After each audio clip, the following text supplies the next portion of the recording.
Salve, amigas e amigos da filosofia, bem-vindos a mais uma das nossas conversações filosóficas.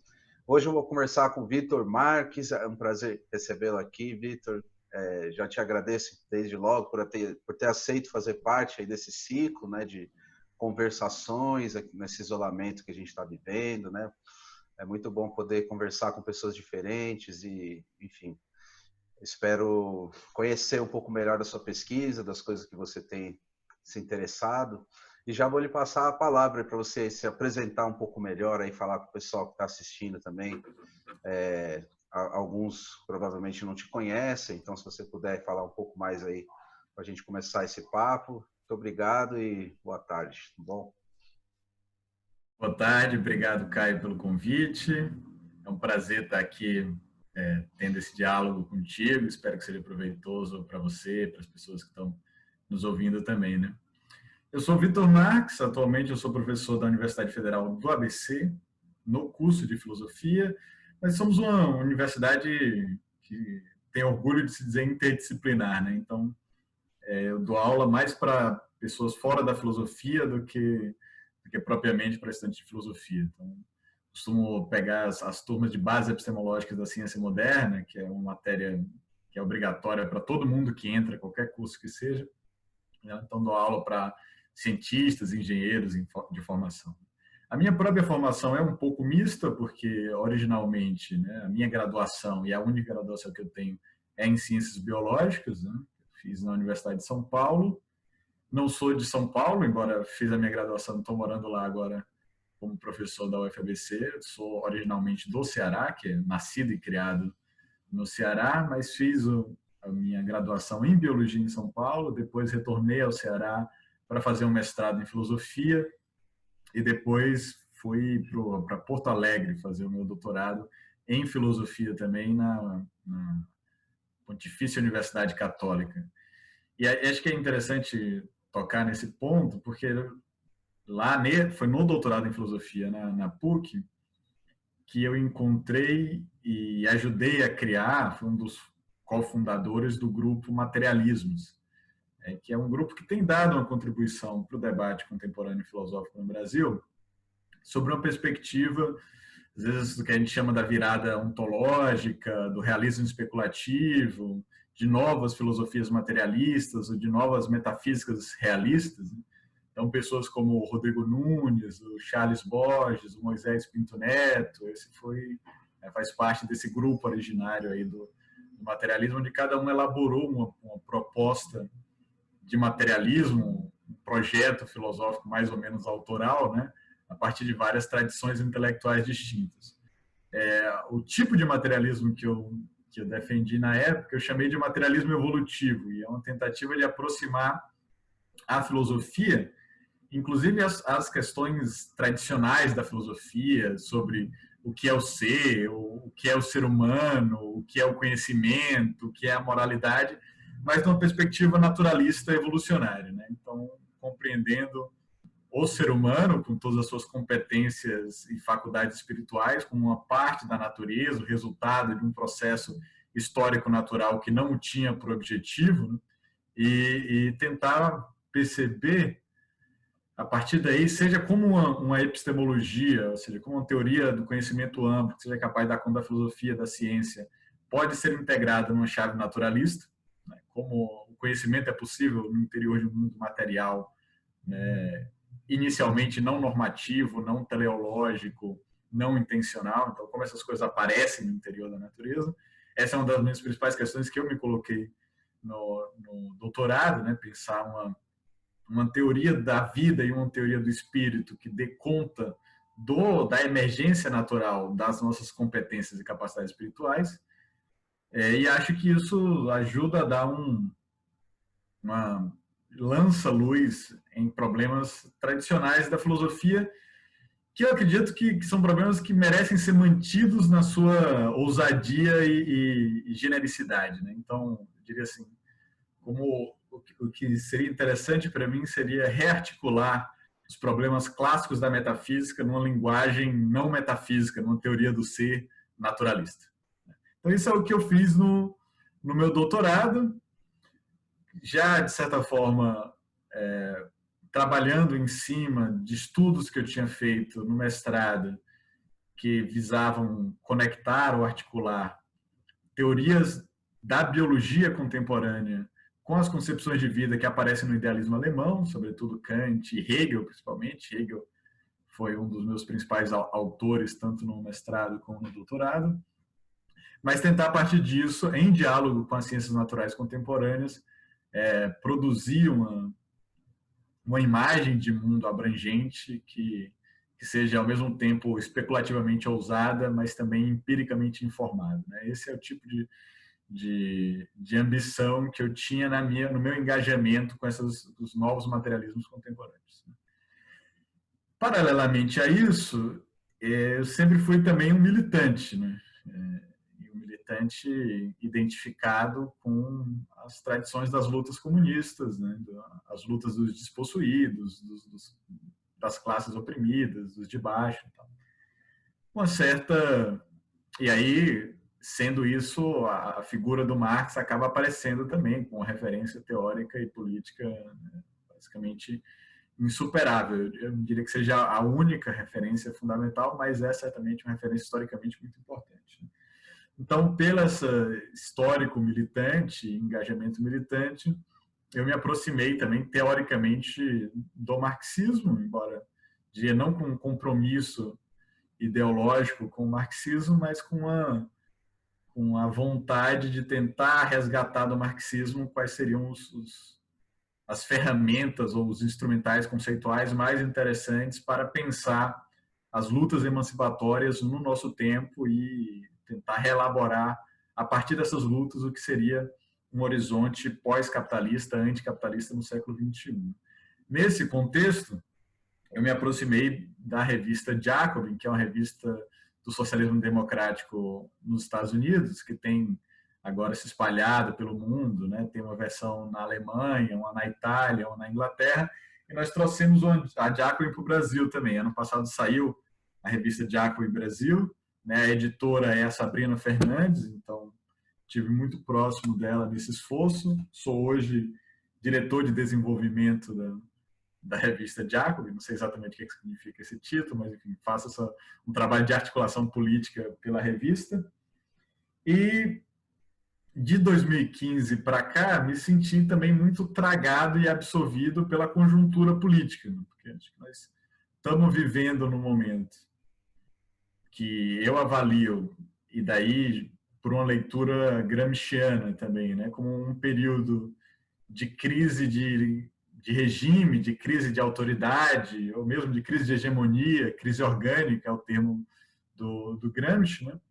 Ou seja, um momento em que as instituições políticas, os partidos tradicionais, né, as formas de consenso político estão muito disputados e contestados. Isso leva a um estado, ao mesmo tempo, de polarização, mas também de fragmentação, de instabilidade, de imprevisibilidade do cenário político, ou seja, as coisas se tornam mais abertas também no sentido, tanto para o bem quanto para o mal, né? Quer dizer, a situação pode piorar rapidamente, como também de uma hora para outra surgem novos movimentos de massa que ocupam as ruas, que se organizam de novas maneiras, né? E nesse sentido, eu ajudei também a editar no Brasil e escrevi o prefácio do livro da Nancy Fraser, que saiu pela Autonomia Literária, se chama O Velho Está Morrendo, o Novo Não Pode Nascer, né? Que é uma referência à frase clássica do Gramsci sobre crise de hegemonia, né? Em que ele fala que a crise consiste no fato de que o velho está morrendo, ou seja, um antigo arranjo está se desfazendo, mas um outro ainda, né, uma alternativa positiva não conseguiu se consolidar. E nesse meio tempo, vai dizer o Gramsci, nesse interregno, nesse entre-reinos, né, surgem várias patologias mórbidas, sintomas mórbidos, inclusive o título do livro da Sabrina, né, sobre o interregno brasileiro, digamos assim.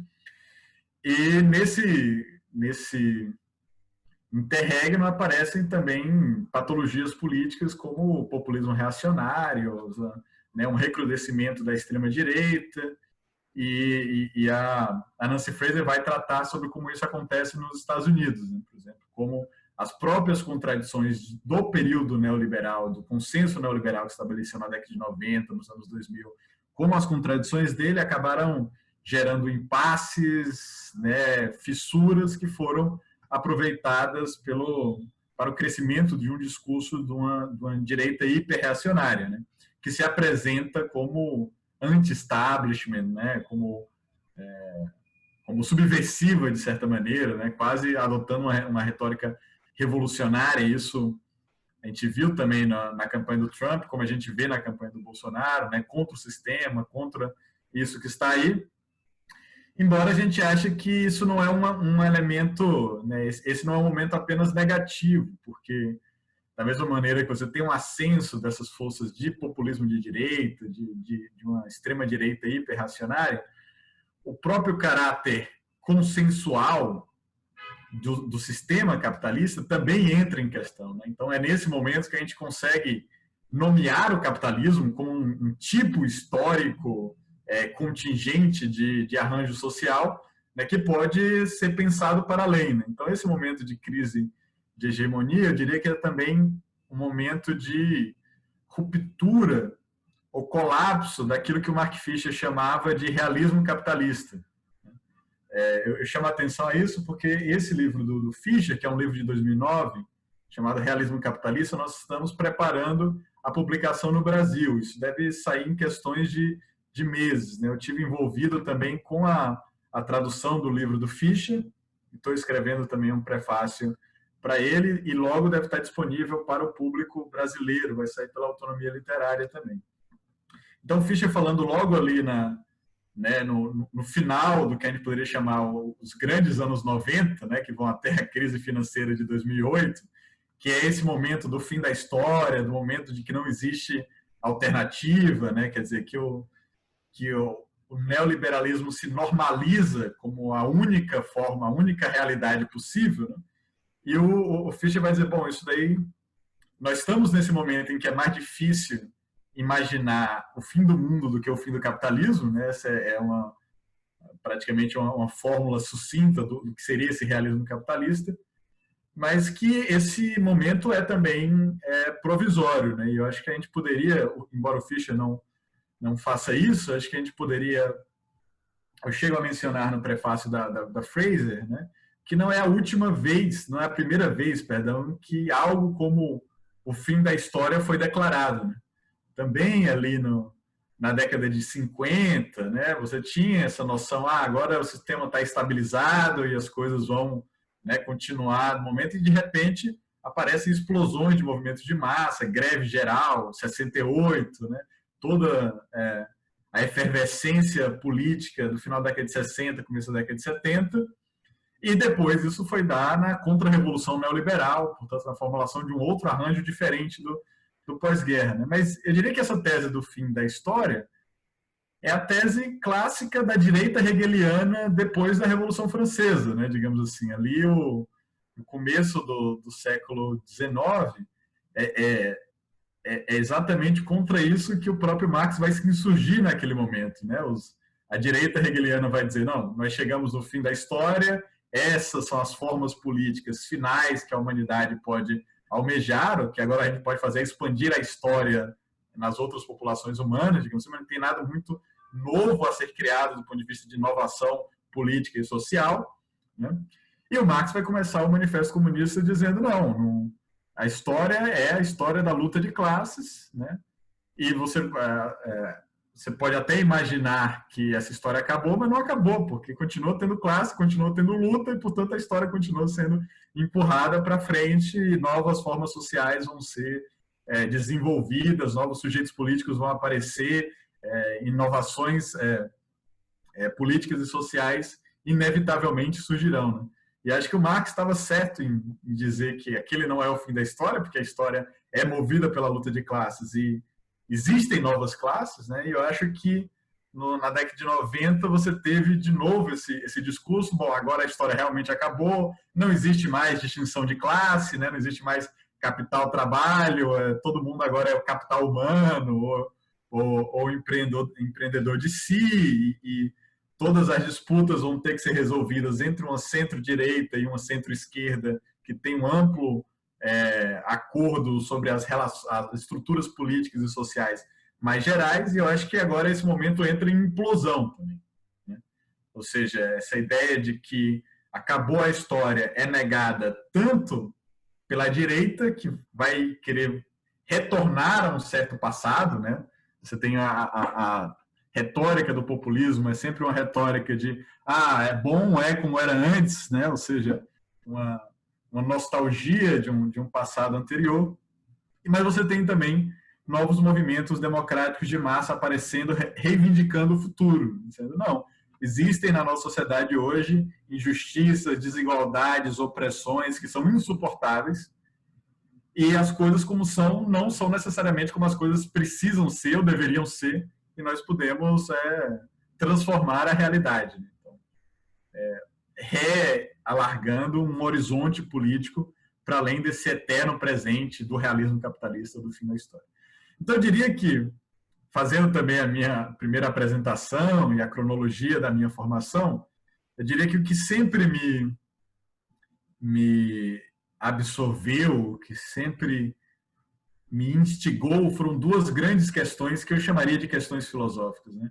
A primeira questão é o que é a criatura humana? Como é que essa criatura, que é uma criatura natural, ela é ao mesmo tempo algo mais que natural? Então, como uma criatura natural consegue se sentir fora da natureza ou pensar a natureza como se a natureza fosse exterior, né? E daí, a partir desse pressuposto materialista e evolucionário, pensar, bom, como as nossas competências específicas do ser humano, nossa capacidade de fazer filosofia, nossa capacidade de fazer arte, nossa capacidade de fazer ciência, como isso apareceu no interior da natureza, né? Ou seja, o que é isso, o ser humano, nas suas especificidades, mas no seu enraizamento enquanto criatura material. Essa seria a minha primeira pergunta. E a minha outra grande pergunta, que me move, que me instiga, é como é que funciona a sociedade de classes, quais são os mecanismos de reprodução da sociedade de classes, como essa sociedade de classes evoluiu ao longo da história também, e como nós podemos nos livrar dela, né? Como nós podemos pensar e agir praticamente no sentido de superar uma sociedade dividida em classes. Essas seriam minhas duas grandes perguntas, uma de natureza mais metafísica, a partir de uma antropologia que encara o ser humano como um ser material, dentro de uma história natural que o excede ou antecede, e a segunda é uma pergunta de natureza mais política, mas também teórico-crítica, né, de como entender uma sociedade cindida em classe tal como ela se apresenta hoje, qual é a gênese dessa cisão e como nós podemos atuar de maneira estratégica para criticar as categorias reais que organizam essa sociedade de classe no sentido de empurrá-la para além de uma sociedade de classe. Vitor, eu gostei muito da sua apresentação pessoal e acho que você coloca dois problemas que talvez sejam os dois grandes problemas que perseguem, que os filósofos têm perseguido desde sempre, né? Eu poderia resumir assim, ó, o primeiro problema é você estar se perguntando sobre o que é a natureza, e o segundo você está perguntando o que é a cultura, né? Seria mais ou menos isso. E, enfim, como que as duas coisas se relacionam. E acho que a forma como você entende esse movimento atual do novo realismo, da relação, enfim, todos esses autores que têm se preocupado com isso, inclusive você falou do Moisés, ele esteve aqui também no canal, né? Ele tem falado sobre isso. Ele teve no canal também? Moisés veio, falou do Derrida, né? O Catherine Malabou. Então deixa eu fazer só uma propaganda, que eu tive duas longas discussões com Moisés, mas talvez uma interesse particularmente a esse. Ele tem aquele canal dele também, Transe, né? Sim. E nós fizemos lá uma discussão sobre filosofia e biologia, onde a filosofia se encontra com a biologia, quais são os problemas, quais são os pontos frutíferos de interação. Então, na verdade, todo o meu pensamento, seja político, seja filosófico, científico, epistemológico, se deu muito em diálogo com esse pessoal do materialismo, né? O Moisés tem sido um interlocutor muito presente nessa minha trajetória intelectual, assim como o Rodrigo Nunes também, que hoje é professor da PUC do Rio de Janeiro. Maravilha. Então vai ser mais uma conversa aí para acrescentar, né, para intervir nesse debate. Mas eu dizia que essa questão colocada hoje, ela está no encontro de várias tendências do pensamento. Então, por exemplo, a gente tem o novo realismo, o realismo especulativo, né? Que são autores que têm uma relação com as ciências naturais e que estão tentando reformular problemas clássicos da filosofia a partir da neurociência, né? De várias do desenvolvimento atual da biologia, da filosofia da ciência da informação e tudo mais, né? A gente tem também a filosofia analítica nesse novo giro que tenta também produzir uma metafísica, uma especulação metafísica, saindo das questões clássicas da filosofia analítica, relativas à linguagem e tudo mais, né? Também faz uma espécie de metafísica analítica. A gente tem a antropologia também, que vem pensando, né? Enfim, Viveiros de Castro, Martin Robert, o Philippe Descolar, tentando produzir uma reflexão ontológica a partir da etnografia, não só a etnografia indígena, mas também, no caso, por exemplo, do Bruno Latour, né, uma etnografia da ciência, né, da nossa própria, do Ocidente, não de outras culturas, né, Isabelle Stangeri e vários outros, né. E parece que há uma confluência dessas reflexões, né, e eu diria que isso é vamos chamar assim, para usar um termo do Foucault, seria a nossa episteme, né, contemporânea, né, o nosso ambiente de pensamento, né, o nosso espírito do tempo, enfim, várias formas de dizer a mesma coisa, com diferenças, né. Mas eu diria que a gente está todos estamos tentando nos posicionar com relação a isso. Eu acho interessante você colocar isso e trazer a questão da reflexão política. Eu chamaria de, você falou, qual foi o termo que você usou para se referir à nova direita? Esqueci o termo, mas eu acrescentaria o termo teratologia política, né? A construção de monstruosidades políticas, né? Que, enfim, são deformações do corpo social e do corpo político e que, na verdade, são patologias. Você acha que você usou o termo patologia? Não sei se você usou esse termo, né? Eu certamente usei sintomas mórbidos, né? Sintomas mórbidos. Que o Gramsci usa, né? Mas certamente deve ter falado patologia política. Que, né, na verdade, é a mesma coisa, né? A morbidez, a patologia, enfim, há um corpo que está por morrer, né, e que insiste em sobreviver, para usar o termo do Canetti, também lá no Massa e Poder, né? O sobrevivente, o corpo político do tirano como sobrevivência política. Eu queria que você falasse um pouco mais como que você pensa, eu sei que você está tentando formular isso, né? Essa confluência desse pensamento naturalista, né? Desse pensamento materialista e essa questão política, porque me parece que as duas coisas estão completamente imbricadas, né? Porque é a questão da nossa época, e eu acho que o Brasil é um campo fértil para pensar isso, porque aqui a gente tem, por exemplo, Ailton Krenak, Davi Kopenawa, que são autores indígenas, né? E que estão se colocando questões e tentando colocar para o branco, né? Para esse que vem da tradição europeia, né? Da civilização europeia, um modo de pensar que já formula a questão do fim do mundo há muito tempo, é um pensamento milenar deles, né? E os xamãs são aqueles que tentam frear, né? Tentam, enfim, postergar o fim do mundo, né? E isso entra em confluência com esses pensadores, né, da tradição europeia, né?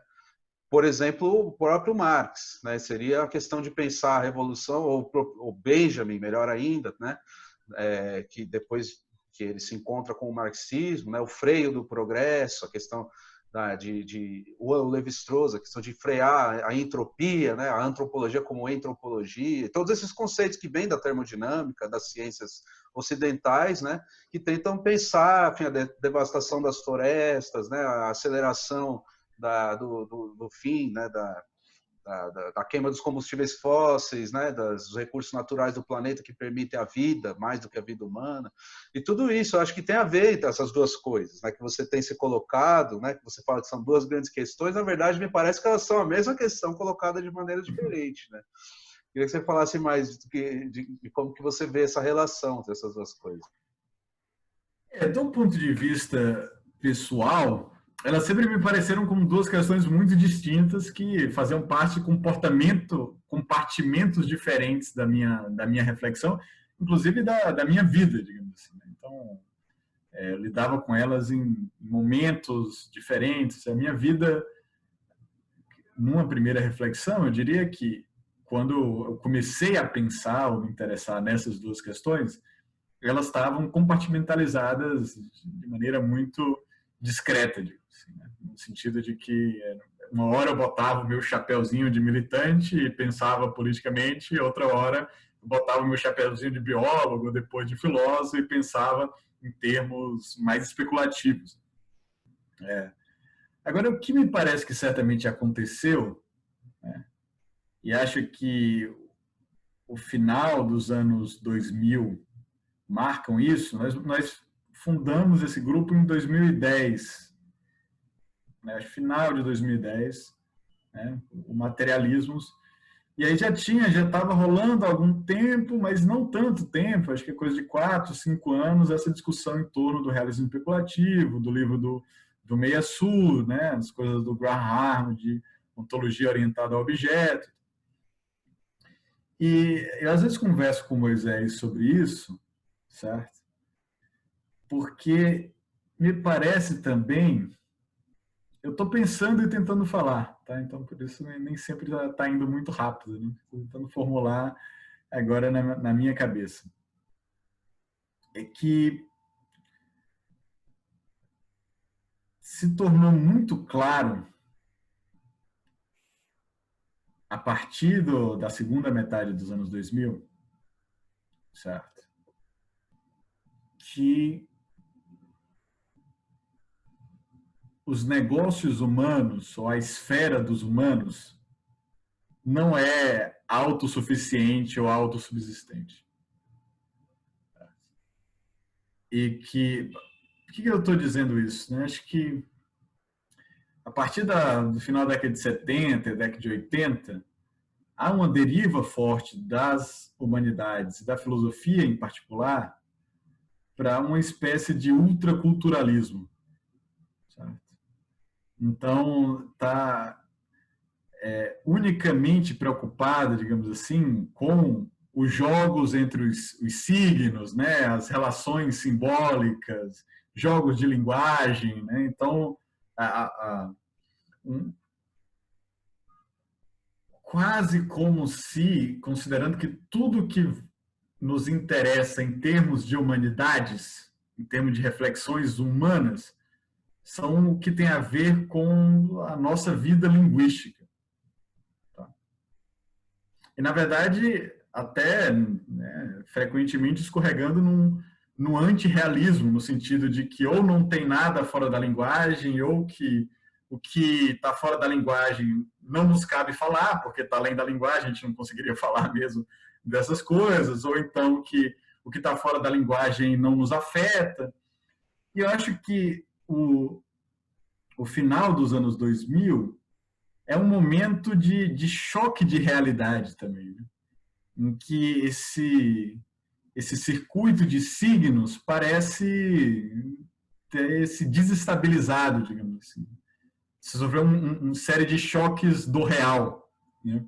Seja esse real na forma dos efeitos que o nosso modo de produção, de organização nosso metabolismo com a natureza tenha provocado um tal grau de intervenção nos processos ecológicos da biosfera, que, por sua vez, sustentam materialmente, né, as bases da sociedade humana e da civilização humana, né, de modo que ficou muito claro que não só existe algo como a natureza fora do ser humano, em larga medida indiferente ao ser humano, que é não apenas extra-humana, como inumana, como quase monstruosa no sentido do seu total desapreço pelos negócios humanos, e que os efeitos que nós temos nessa natureza não humana produz reflexos no nosso mundo humano,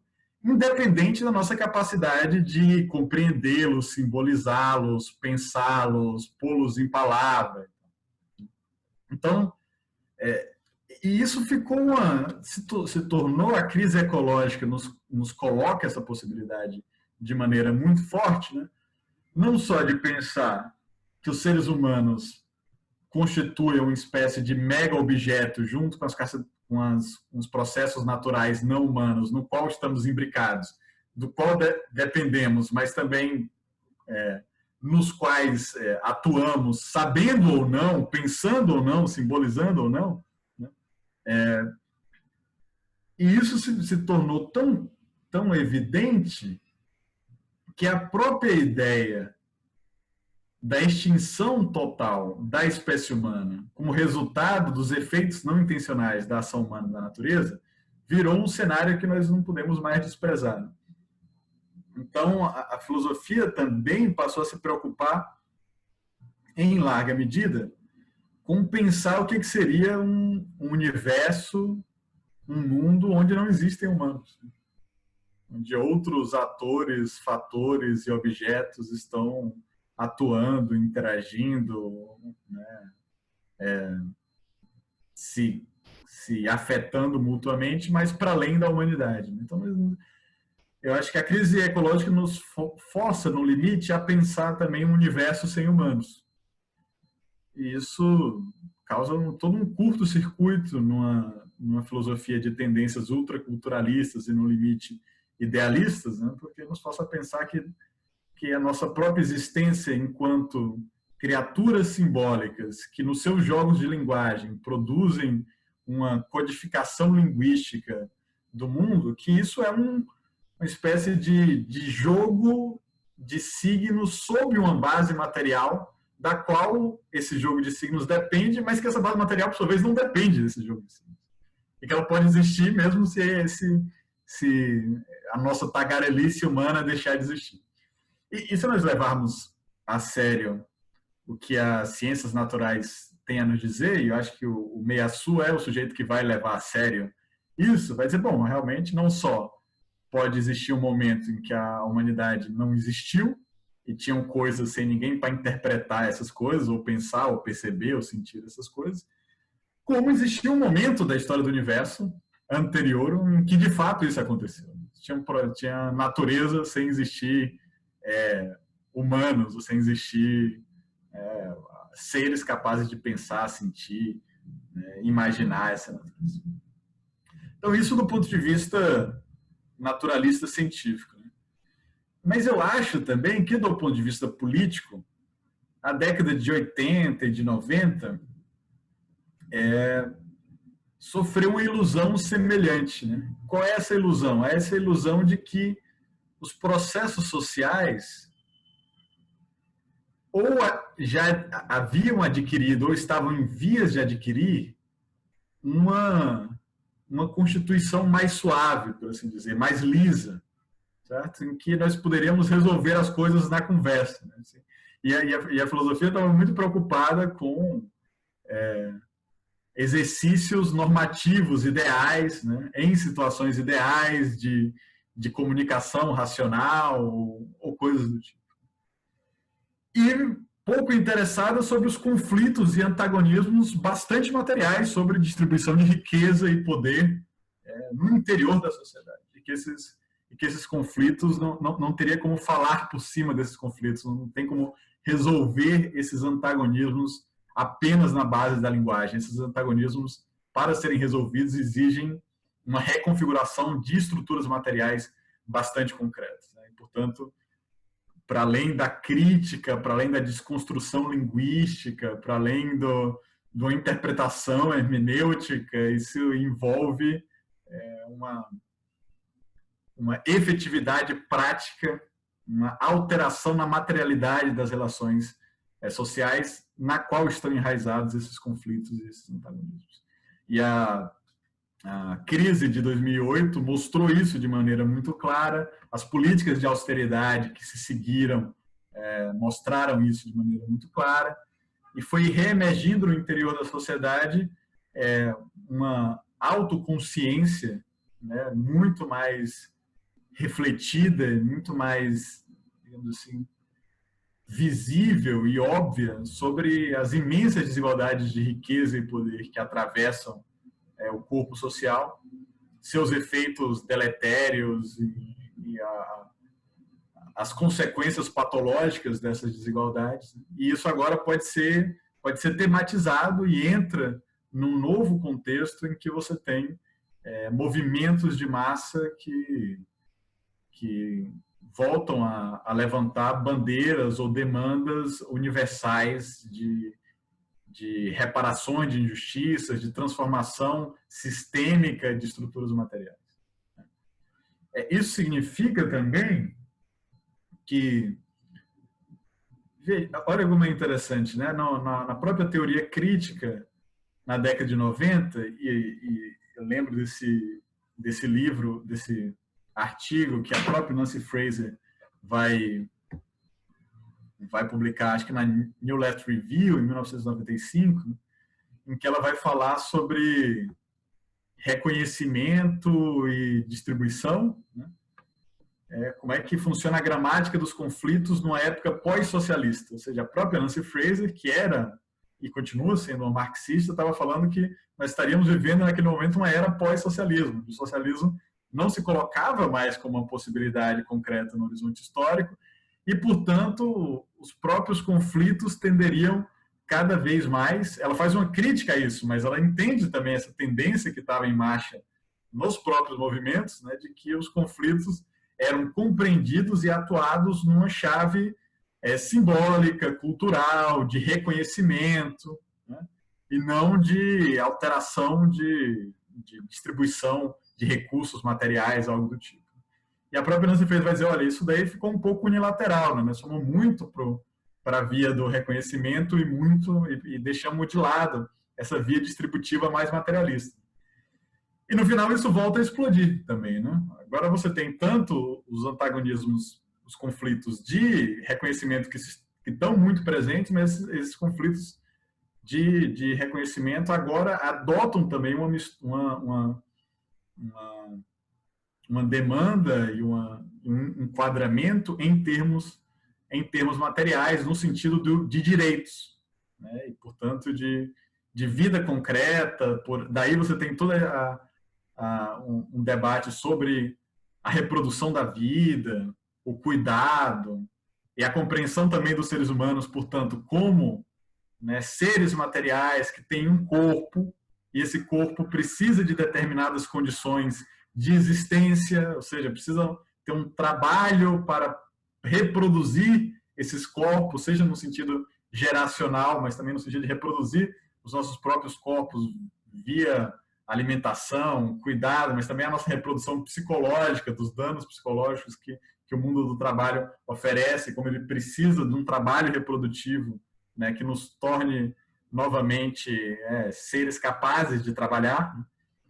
Então, essa noção, ou essa compreensão dos seres humanos como incorporados, como necessariamente constituídos de uma dimensão material corporal, de um corpo que é frágil, que é precário e, portanto, precisa o tempo todo de um trabalho de reprodução, de um trabalho de cuidado para garantir a vida, né? E que esse trabalho de cuidado tem suas condições materiais, por exemplo, né, com direito à alimentação, com direito à saúde pública, né? E isso vira na pandemia também um tema absolutamente central. E eu acho que a pandemia acaba deixando claro também que, do ponto de vista estritamente teórico e filosófico, algo como o que eu chamo de um materialismo naturalista crítico é necessário. Porque a pandemia vai nos mostrar que nós coabitamos um planeta, uma biosfera, uma série outras de agentes, né, que estão nos seus próprios circuitos de reprodução e de interação, né? Por exemplo, esse caso do vírus, né? O vírus não está querendo nos atacar, ele não é que ele odeia os seres humanos, ele não faz sentido simbolizar o vírus como um agente intencional. Ele é um pedaço de moléculas com um RNA que quer se multiplicar e nos usa como hospedeiro, mas como esse processo material tem várias consequências sociais, espirituais, políticas, né, econômicas nos negócios humanos. Então não dá para descartar esse extra-humano na hora de considerar as questões humanas, né? E não dá para descartar também o caráter frágil do nosso corpo, que é um corpo que precisa respirar, que é um corpo que pode ir para a UTI, que é um corpo que precisa de determinadas condições de trabalho e de seguridade material para garantir, por exemplo, o próprio processo da quarentena, do isolamento. Então, todas essas questões estão muito mais evidentes e se mostram como um desafio do pensamento. Muito bom. Vitor, ouvi-lo. Acho que gostei muito da forma como você pensa essa relação. E eu acrescentaria que a vida precisa ser pensada como valor e não como fato, né? E, bom, é isso que eu tentei, né, pensar, por isso que eu fui atrás do Canguilhem, né, que é um filósofo que pensa assim, né, a vida como valor e tentando recolocar o problema das ciências da vida num sentido não ontológico nem epistemológico meramente, mas axiológico, sobretudo, né? Então, a questão da vida como resistência à morte, né? A vida política como resistência às patologias políticas, né? Enfim, como a gente tem colocado aqui, né? E esses autores indígenas, né, eu colocaria eles, que pensam a relação do universo, do mundo, né, do cosmos, como, segundo a formulação, tudo é humano, né? Então, essa questão do naturalismo, né, que, enfim, o que é o mundo sem o homem? O Levi-Strauss escreve, o mundo começou sem o homem e terminará sem ele, né? Os indígenas dizem, né, o mundo tudo é humano, né? O mundo antes do homem é humano e depois do homem permanecerá humano, né? Então nós que somos esse humano específico, né? Não como uma espécie que se desenvolve das demais espécies, como segundo a ciência naturalista, né? Como você fala também, mas sim como para além dessa nossa condição biológica humana, né? O mundo como humano. Eu acho que isso é uma contribuição importante, né, que é colocada e que a gente tem que ficar mais atento a isso, né? Eu colocaria assim as questões, né? E, bom, enfim, acho que essa conversa foi muito boa, só uma apresentação aí para as pessoas que assistirem também ter acesso, né, à sua pesquisa, os textos aí que você, tanto os da sua autoria quanto esses que você está contribuindo para divulgar, né, o prefácio, a tradução, né, e tudo mais. E então espero que fique aí esse arquivo, né, dessa entrevista para permitir, para auxiliar também o encontro, né, com as coisas que você traz, com o seu pensamento. Se você quiser dizer mais alguma última coisa aí para a gente encerrar, por favor. Eu só dizer muito obrigado pelo convite. Foi uma conversa rápida, né? Mas para mim foi muito, muito prazeroso. Espero que tenha sido útil para quem está nos assistindo. Dá para encontrar, né, tanto a minha dissertação de mestrado como a minha tese de doutorado do materialismo evolutivo na internet muito facilmente. Se chama Materialismo Evolutivo. Quem se interessar por essa relação entre filosofia e biologia pode dar uma olhada. Pode dar uma olhada também nessa conversa que eu tive com Moisés, que está no canal Transe, né? E recomendo, quem quiser, compra o livro da Nancy Fraser, é um livro curto, também é baratinho. E nesse prefácio eu desenvolvo mais essa ideia do Mark Fisher de realismo capitalista e a conecto com a discussão que a Fraser faz, mas a Chantal Mouffe faz também sobre os novos populismos, seja um populismo reacionário orientado ao passado, né, uma patologia mórbida aí de um sistema em decomposição, mas também possíveis populismos, né, emancipatórios, orientados ao futuro, que recolocam o horizonte de uma sociedade sem classes, sem opressões estruturais na agenda política do dia, né?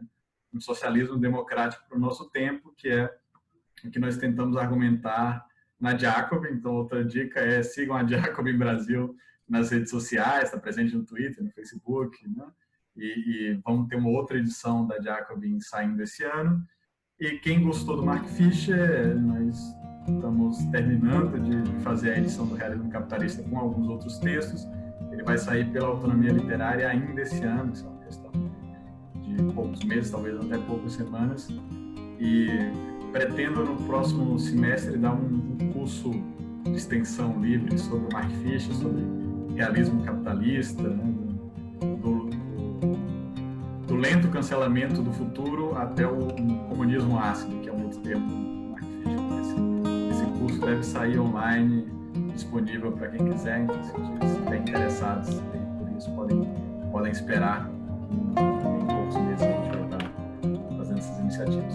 Obrigado novamente, foi um prazer. Maravilha, o Mark Fisher com certeza um dos autores fundamentais também para a nossa contemporaneidade. Eu que agradeço aí, Vitor Marques, sucesso aí na continuidade da sua pesquisa. Vamos aguardar esses textos aí, ler os que já estão publicados, né, em curso também. E vocês que assistiram a gente aqui, agradeço também. Fiquem ligados aí nas próximas conversações filosóficas.